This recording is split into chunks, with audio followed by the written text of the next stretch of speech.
Uric acid levels ఎక్కువ ఉంది, అయితే మందులు తీసుకోవాలా? హెల్త్ చెకప్ రిపోర్ట్స్లో యూరిక్ యాసిడ్ ఎక్కువ ఉంది అని వస్తూ ఉంటారు. అయితే దీనికి ట్రీట్మెంట్ తీసుకోవాలా లేదా ఇగ్నోర్ చేయాలా అనేది ఈ వీడియోలో చూద్దాం. హాయ్, ఐఎమ్ డాక్టర్ మౌలిక, కన్సల్టెంట్ రుమటాలజిస్ట్, కిమ్స్ ఒంగోల్. చాలామందికి యూరిక్ యాసిడ్ లెవెల్స్ ఎక్కువ ఉన్నా కానీ ఇబ్బంది ఉండదు. కానీ మీకు యూరిక్ యాసిడ్ లెవెల్స్ ఎక్కువ ఉండి కింద చెప్పే లక్షణాల్లో ఏదైనా ఉంటే కనుక మీరు ట్రీట్మెంట్ తీసుకోవాలి.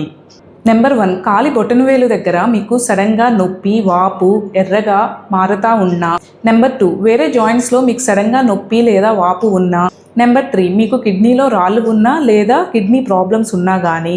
నెంబర్ 4, మీకు చర్మం కింద చిన్న చిన్న గడ్డల్లాగా, లంప్స్ లాగా ఉంటే ఇవి కూడా యూరిక్ యాసిడ్ క్రిస్టల్ డిపాజిషన్ అవ్వచ్చు. ఈ లక్షణాలు ఉంటే ఇది gout or uric acid related problem అవ్వచ్చు. దీనికి ఖచ్చితంగా ట్రీట్మెంట్ తీసుకోవాలి. గుర్తుపెట్టుకోండి, రిపోర్ట్ని కాదు పేషెంట్ని ట్రీట్ చేయాలి. పైన చెప్పిన లక్షణాలు ఏమీ లేకుండా మీకు యూరిక్ యాసిడ్ లెవెల్స్ని కంట్రోల్ చేయాలి అంటే ఈ సింపుల్ హ్యాబిట్స్ని ఫాలో అవ్వండి. అవి weight control, good hydration maintain చేయండి, ఆల్కహాల్, రెడ్ మీట్ని అవాయిడ్ చేయటం, సాఫ్ట్ డ్రింక్స్ అండ్ షుగర్ ఎక్కువ ఉన్న డ్రింక్స్ని అవాయిడ్ చేయటం. నెక్స్ట్ వీడియోలో గౌటీ ఆర్థరైటిస్ గురించి తెలుసుకుందాము. Follow for more rheumatology related updates.